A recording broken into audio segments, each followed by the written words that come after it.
am gogo ape ram baba bonga talaw kane bang acha ar ne sorkari orak ko nyam ka ape to bape nyam kada kagoj ko jomao ka iya pe गिद्रा साथे first time गालमाराव किदन जखन से गालमाराव केदाले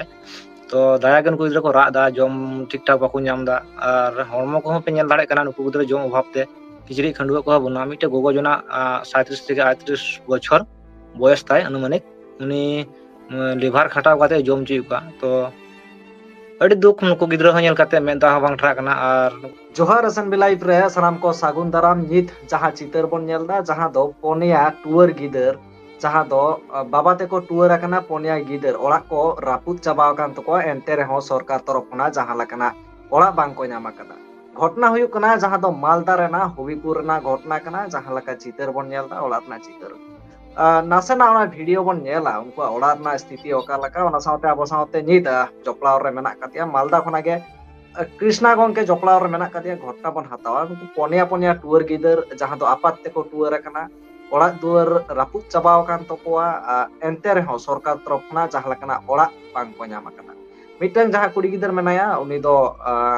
अनाथ आश्रम रे मेना आकादिया बन main दाड़ेया ओना साथे जहां आयो मेना आकादिया उनी दो लेबर रे ना कामिया होय नोंकना दुख मुहिम एंते रे हो सरकार तरफ ना जहां लकना गड़ो बाचू आकदा आर आबो बन नेल आकदा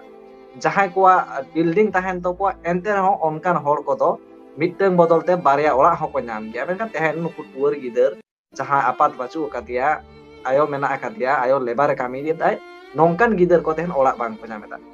एतोब रे नोले किसना गंके सला उन कथा ओना तायम नुकु गिदर चेत को मेनदा नुकुआ कथा बन आजमा किसना गंके नोआ चैनल रे सागुंदरा ओना साथे जोहार ᱦᱮᱸ ᱡᱚᱦᱟᱨ ᱥᱟᱱᱟᱢ ᱠᱚᱜᱮ ᱡᱟᱦᱟᱸᱭ ᱱᱚᱣᱟ SMB ᱞᱟᱭᱤᱵ ᱨᱮ ᱵᱚᱱ ᱡᱚᱯᱲᱟᱣ ᱢᱮᱱᱟᱜ ᱵᱚᱱᱟ ᱥᱟᱱᱟम ᱠᱚᱴᱮ ᱥᱮ ᱱᱚᱣᱟ ᱫᱤᱥᱚᱢ ᱨᱮᱱ ᱡᱟᱦᱟᱸ ᱢᱮᱱᱟᱜ ᱵᱚᱱᱟ ᱥᱟᱱᱛᱟᱲ ᱵᱚᱭᱦᱟ ᱠᱚᱴᱮ ᱡᱚᱛᱚ ᱠᱚᱴᱮ ᱥᱟᱹᱜᱩᱱ ᱡᱚᱦᱟर एकल किसना गंके होय जहां लका आम तेहन चितरम साब रकाबे ताबोना जहां लका बन नेल दाड़ेया पोनिया पोनिया टूर गिदर जहाया तो माने ओड़ा को रापुत चाबा कान तको उनको ओड़ा बाचू आकदा नासना विस्तार भाबते घटना लेमे एकाल देवाशीष गंके नोआ दो अडी दुकानान कथा कान गया सर चितर कान गया नोआ दो आले पासे टोला रना कान गया चिदा जे नोआ गिद्रा इनका ते चलाव हजुआ तो मिदम नोआ लाहार डिटेल्स सटीक इन बड़ा चलबन गया नोआ दो मालदा पश्चिम बंग रेना मालदा जिला हबिबपुर थाना बुलबुली अंचल संसद दो हुयुकना दलमालपुर अदो नोआ संसद रना आर आतु नितुम दो फुटकामरी को मेता कना नोआ आतु रना गे चित कना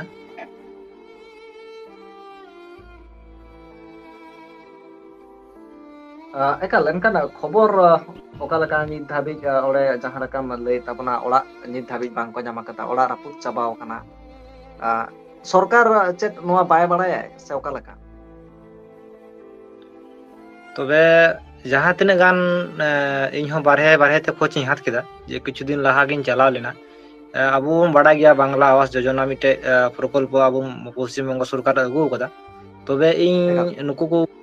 नु साथे आलो अजय ता गोगो साथे आलोचना चलाव लेना जेहेतु ऑलरेडी बांग्ला आवास योजना कमी को स्टार्टिंग कदा तो ना हिसाब ते इन चलाव लेना दे उनी गोगो जोना गिन कुली दिया मोटामुटी गोगो जोना बयस दो नितुम ताय दो स्वर्ण मुर्मू और आज ओड़ा हर दो हाँ लाल मुर्मू सॉरी लाल हासदा अदो नि दो बंगा दिसम हुई कना 12 बछर गान हुई कना तो दुख रना कथा उन्ने नुकुआ कथा तो चेक कना जहां अब बुन पश्चिम बंग सरकार जे 2 लाख टका ते को एमो कना किसान भवन से चेक को मेता कना मिटे गो एलेन खा को माव पाए तबे उन पैसा दुख कते दुख रना कथा उना बाय नाम कदा लास्ट ने तो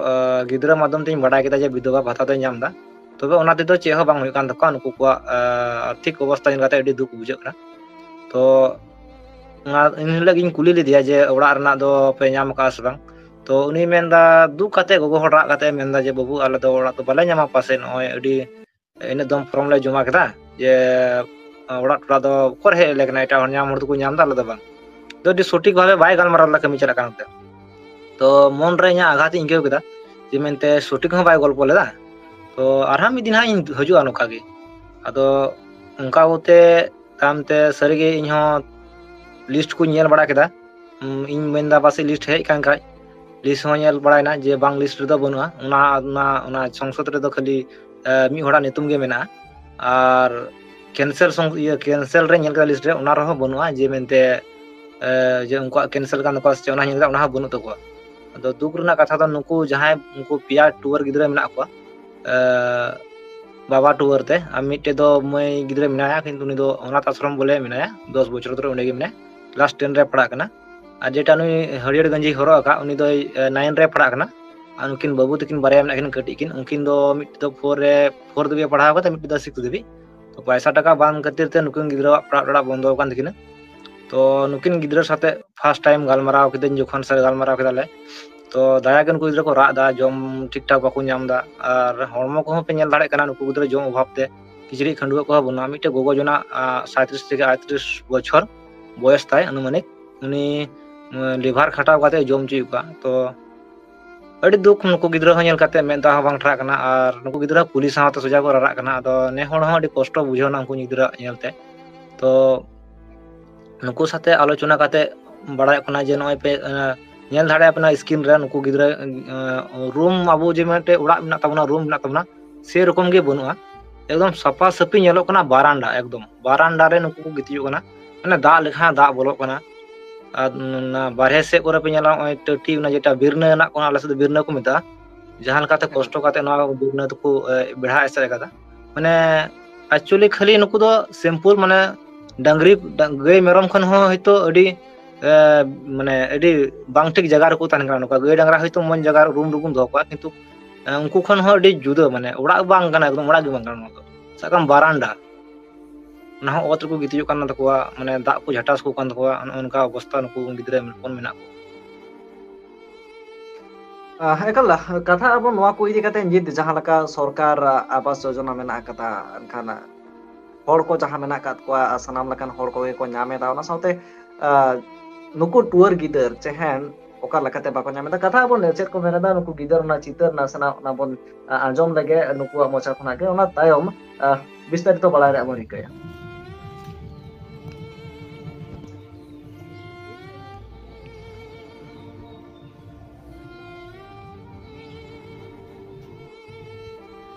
बाबू चेत तापे जितु अच्छा तो नुआ तो चे आतो को मिताव तापे आपे तो उटका मारी हबीपुर ब्लॉक मालदा बांग तो ओड़ा रे कोई को मेना को तापेया हम गोगा पे राम बाबा बोंगा तलाव कने बांग अच्छा तो नुआ ओड़ा रे दो गिति ओड़ा तो करता पे पिंडर पे गिति चोक करे गिति ओड़ा दो बनुआ बांग दाकाय ओड़ा ने बारहे रेगी तो आपे पे पढ़ाव कान गया अच्छा और ने सरकारी ओड़ा को नाम का आपे तो बापे नाम कदा कागज को जमाव का गया पे अच्छा तीन दिन खय नोंका मेना पेया अड़ी दिन अच्छा तो आर आम को तो खाइना मालदा कमी चे कमी दा मालदा रे तो हाँ इटे को लेबार कमी हंग तीन समय चला कना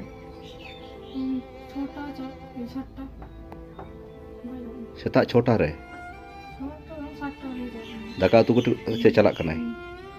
आ तीन समय हजुआ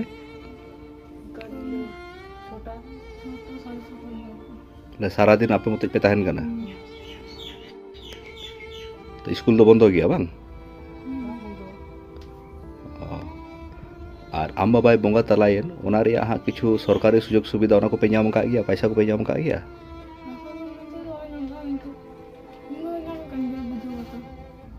अच्छा अच्छा अच्छा अच्छा आम दो कोई गोंके जहां इंदो पासे टोला रंगी किस्मो हेमब्रम को मिटिंग एकल जहां लका नुकु काटी काटी गिद्रा जहां तो टूर गिद्रा कथा बन आजम केदा ओना साथे कृष्णा गोंके ओडे ताहे कना ओना साथे बापी सोरेन गोंके ताहे कना सेक्टर को ताहे कना कृष्णा गोंके चेत लका चेत पे डिसीजन केदा एकल दिवासिस गोंके नवा दो नेतो सिचुएशन रे नुकु गिद्रा जहां लकाते कोनो मते ते नेतो को जुदी को चाबो नोडे जेहेतु बाड़ाय गयाबन जे आले हबिपुर दो एसटी विधानसभा कान तालेया जुदी कोनो रकम जुदी प्रशासन लेवल खो गण सपोर्ट नाम लेनखान से जहाँ तना अबुरेन नेता मंत्री को मेना जुदी गण सपोर्ट नुकु गिद्रा लगी इमिडिएटली जुदी को व्यवस्था को हाथ लेखा जे ओड़ा दुआर ना कारण सामने बर्षा कना दाग दिन कना दाग जपुद दिन कना तो इना नियगे आदास से नियगे मेन सानाई कना जे उनको उसरा जुदी नवा कमी को स्टार्टिंग लेखा जे नवा को व्यवस्था को हाथ उठाय हयतो अडी आट सरहाव से अडी आट रस्का आतु टोला रने बाड़ाया से पार्श्ववर्ती आतु रन कुसिले इगवा बांग उनको गिद्रा हयतो मिटे जम दो तिने गान को नाम दा से बांग तहन जगह जथेष्ट तान खाय ने हयतो नापाय को दो उना लगी आदो जहां लगे तो पंचायत को तहना को आतु लेवल रे अनकान उनको नजर रे नोंकना चितर बांग नेलोक कना से बांग को नेल नामे ता तबे तिने गान को नेल दा से बाको नेल कादा उना दो बाडाय बनुआ तबे अवश्य किंतु ना वोट समय तो को हजू कान गया चला कान गया को पंचायत को दो से जहां ते इलेक्शन को हजू कना उन समय दा ठीक को नेल नाम को तबना तबे नेतो धरी तो को नेल नाम को पास बांग ना तो बइन मेन धड़े कना तबे निया टुकु के खबर मेना जे नुकु को दो अडी बिगार गे मेना को आरकी एकाल लेनखान दिसम हल कोठेन नेहरोआ जास्ती खुना जास्ती नोआ वीडियो शेयर ताबन पे जहां ते नुकु टूर गिदर आको कम से कम जहां ओड़ा ता मेना कथा सरकार तरफना जहां ओड़ा नामक कना उना ओड़ा को नाम मा नोआ गे नेहर ताहेना सनाम कोठेन नोंकना चितर साब राका हुयु कना नुकु टूर गिदर आपातत ओड़ा ते को नाम मा को परवर्ती काल रे आरो उहिर भावना हुयु जहां लकाते नुकु हॉस्टेल करे को ताहेन मा एनखान किस्ना गंके मुचत रे चेरन मेना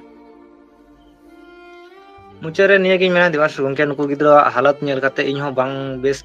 बांग बुझो लेदा कारण इन हो कयेक दिन धरे अडी आट गे चिंता भावना चला कान दिन तना नो कितान ते आदो जाबक इन हो मन रे साहा शक्ति बांग होई लेनते सरिगी आबुरेन जेहेतु एटा एटा को दो अन्य गान बकु प्रचारे ताउना अबे सोरेने ताहे कान ताबुना आबुरेन आदो उनी हो खबर होइना अबे गंके नोका नोका मिटे अडी दुकानाम चितर मिना से नोका नोका चेक चिकल खा भागे बुद्धि युक्ति हाथ होइना तो थाले उनी है मेंदा समय को मा बांग नामक ना तो ठीकन के मिन दाड़ा काते चला तो उना हिसाब ते नुई होले नेता होइना आदो उना गे नेल बड़ा केदा तो मुचार दे निया की मेन सानिं कना जे नुकु गिद्रा हालात मा अडिगन बढ़ती चला तको नेतो मा बुझे कान तको साय गोगो लिभार काटा काते मोटामुटी 38 बयस से चितान हुइते 37 38 चितान हुइते तो उनी दो हा तिना दिने खटाव काते जोपा गिद्रा हने तो हाराते मोटामुटी आर 15 बछर गान लगाव का उनकुआ रोजगार हुइते